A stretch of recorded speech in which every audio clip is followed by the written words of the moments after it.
ఈరోజు బుధవారం మే 7వ తారీఖున ఆంధ్రప్రదేశ్ హైకోర్టు చీఫ్ జస్టిస్ గారి ముందు నేను ప్రవీణ్ పగడాల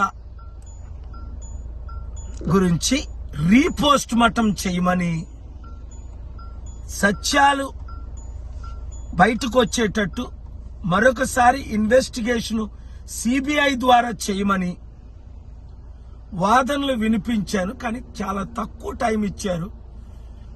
మరలా జూన్ 17వ తారీఖు పోస్ట్ చేశారు. నేనన్నా, సార్ అప్పటికి దుమ్ములు తప్ప ఏముండవు, ఇప్పుడు జరిగిన ఇన్వెస్టిగేషన్ కరెక్ట్ గా జరగలేదని, పోస్ట్ మార్టం ద్వారా 18 గాయాలు ఉన్నాయని, అనేక విషయాలు నేను గత 2 సార్లు, ఇది 3వసారి నేను చెప్పినప్పటికీ అనేక కేసుల్లో వారు బిజీగా ఉండి, పాపం ఢిల్లీ నుంచి చిదంబరం గారని ఫార్మర్ హోమ్ మినిస్టర్ వస్తే ఆయన ఒక్క కేసు పబ్లిక్ ఇంట్రెస్ట్ లిటిగేషన్ కాకపోయినప్పటికీ 2 గంటల 15 నిమిషాలు విన్నారు.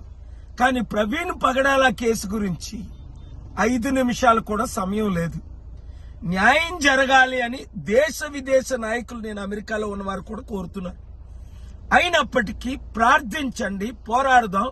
రాజ్యాధికారం మనకు వస్తేనే ఈ దేశం బాగుపడుతుంది, రాష్ట్రాలు బాగుపడతాయి. నేను ఇప్పుడు అనంతపూర్ వెళ్తున్నాను. రేపు ఉదయం 10:30 గంటలకు అనంతపూర్ ప్రెస్ క్లబ్ లో ప్రెస్ మీట్ లైవ్ ఇవ్వండి. ఆర్డిటి అనే ఒక పెద్ద సంస్థ, మంచి సంస్థ మూసేసి దాని 1000 కోట్లు ప్రాపర్టీస్, రాయలసీమ అంతా వారు ఎన్నో మంచి కార్యాలు చేశారు. దాని కొరకు న్యాయం చేయడానికి నేను పోరాడుతున్నాను. నాతో కలిసి పోరాడండి. రాష్ట్రాల్ని, దేశాన్ని రక్షిద్దాం. Thank you very much.